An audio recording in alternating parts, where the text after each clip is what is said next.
Assalamualaikum warahmatullahi wabarakatuh.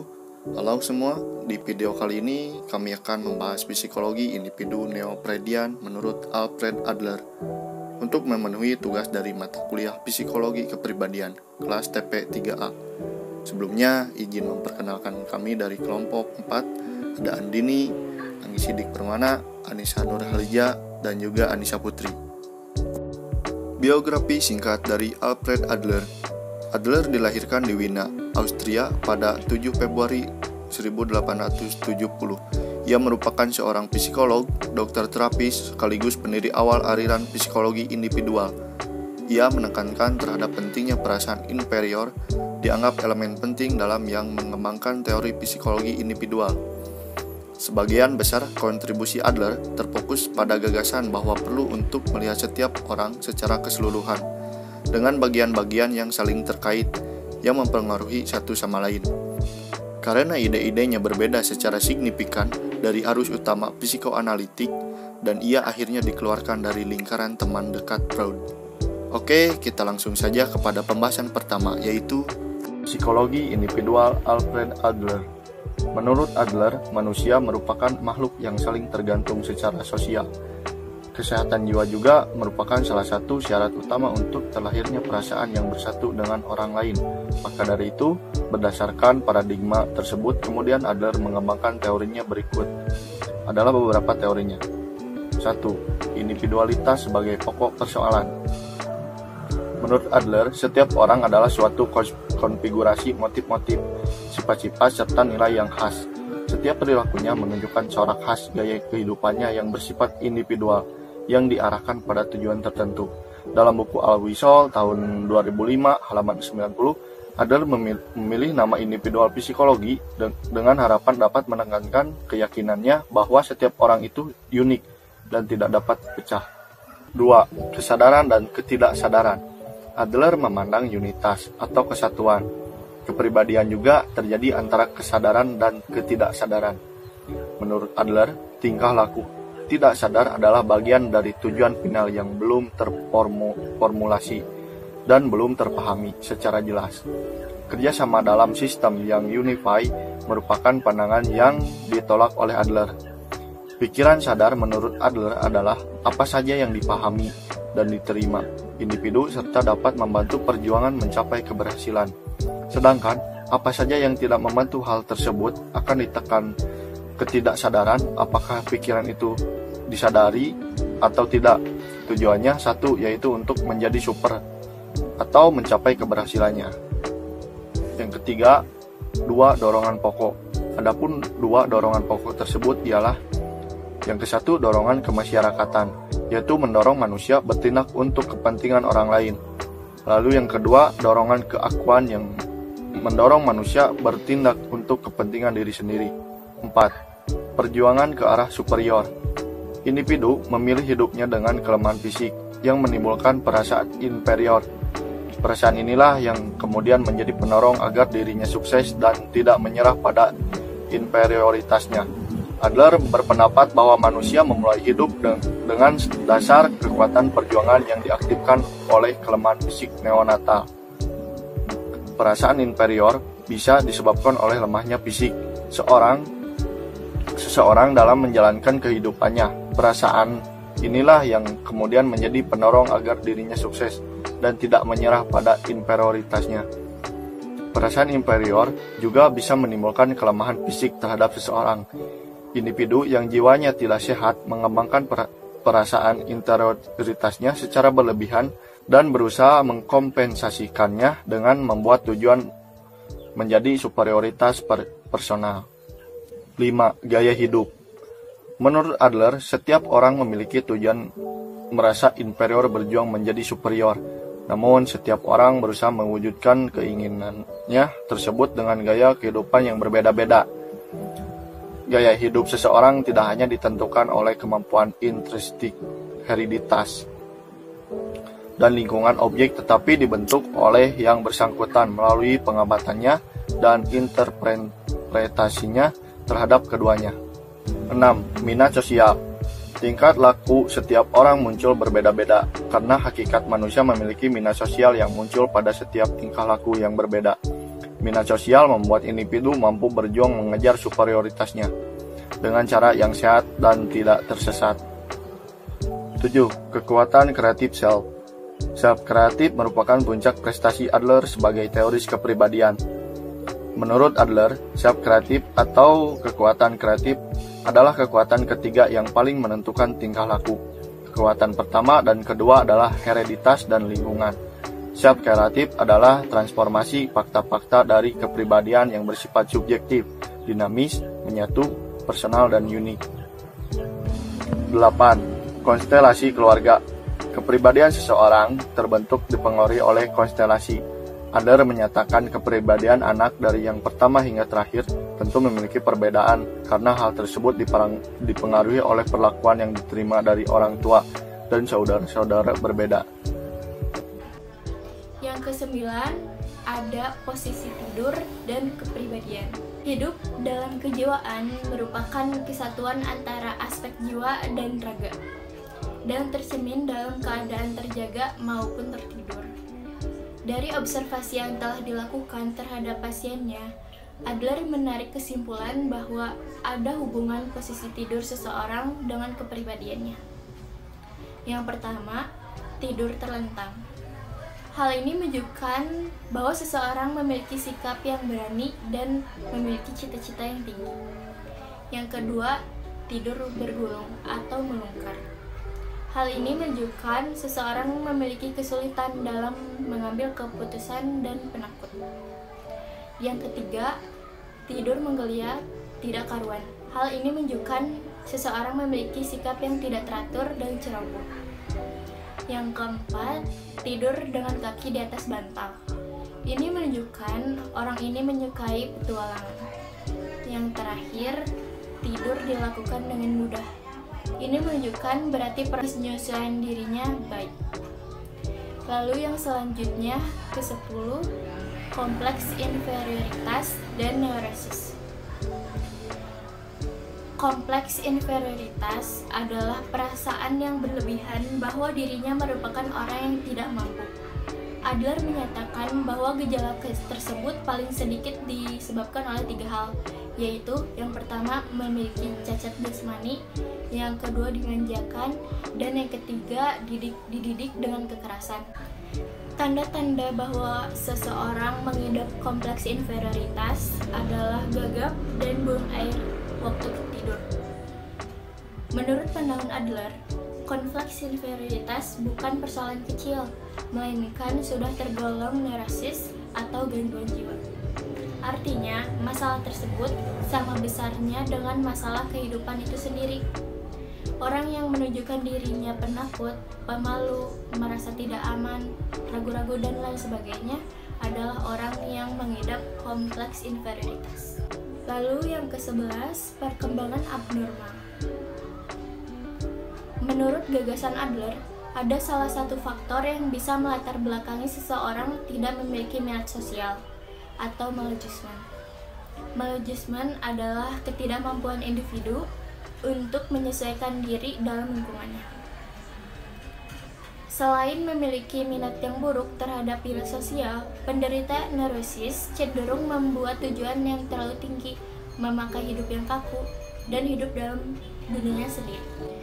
Adler mengidentifikasi faktor-faktor yang menyebabkan maladjustment. Yang pertama, ada cacat fisik yang parah.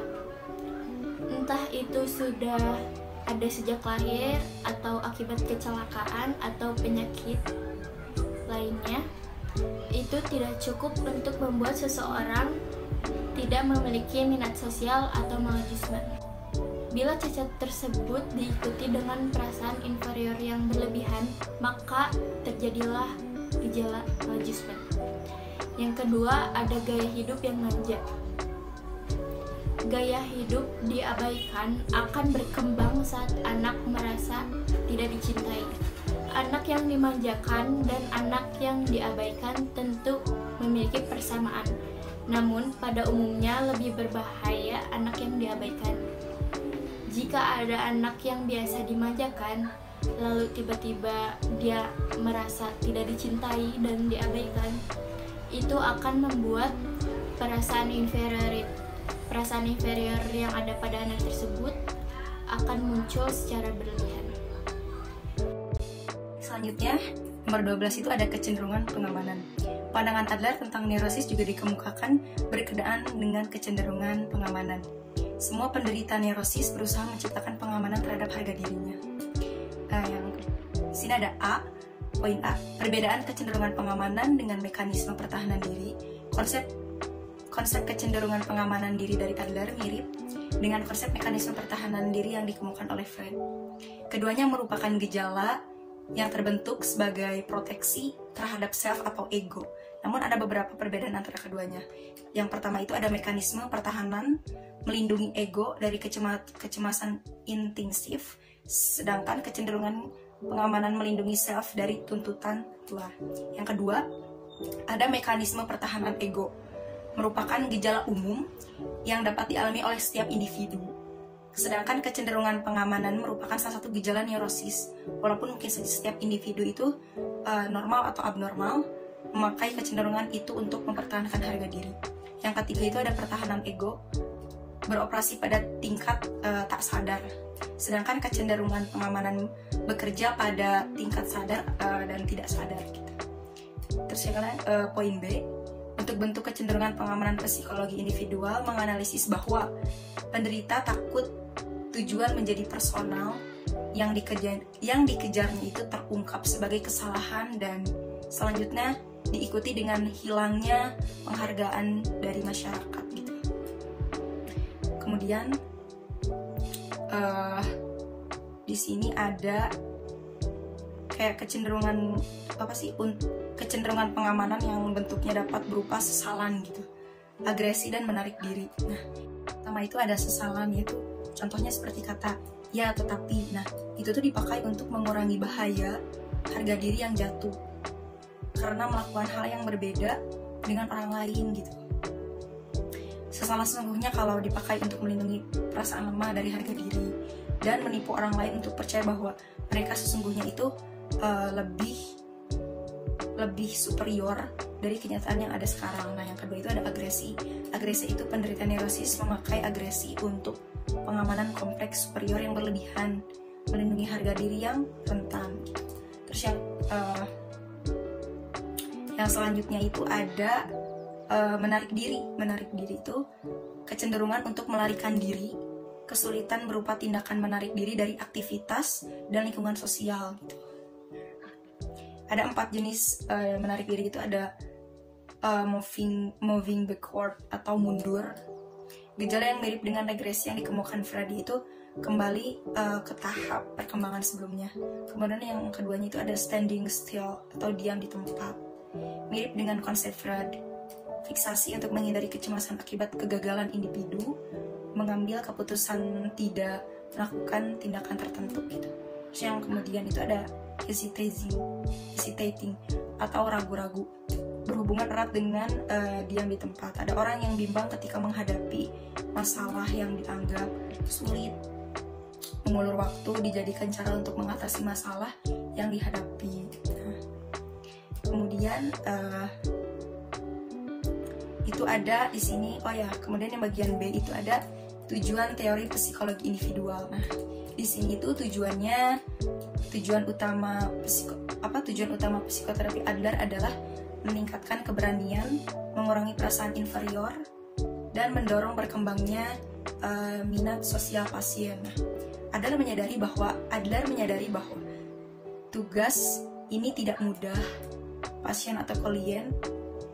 karena pasien atau klien berjuang untuk mempertahankan keadaannya sekarang yang dipandangnya menyenangkan. Tujuan konseling yang lainnya adalah membantu klien menstrukturkan kembali masalahnya dan menyadari bahwa gaya hidupnya itu serta mengurangi penilaian yang bersifat negatif terhadap dirinya serta perasaan inferioritasnya, kemudian membantu dalam mengoreksi persepsi terhadap lingkungan agar klien bisa mengarahkan tingkah laku serta mengembangkan kembali minat sosialnya. Nah, hal ini tuh bertujuan untuk membentuk gaya hidupnya itu untuk lebih efektif. Baik teman-teman, pada kesempatan kali ini saya akan sedikit membahas teknik-teknik terapi. Adapun menurut Adler, yaitu menggali masa lalu dan melakukan analisis terhadap mimpi pasien untuk memperoleh pemahaman yang mendalam tentang kepribadian pasien.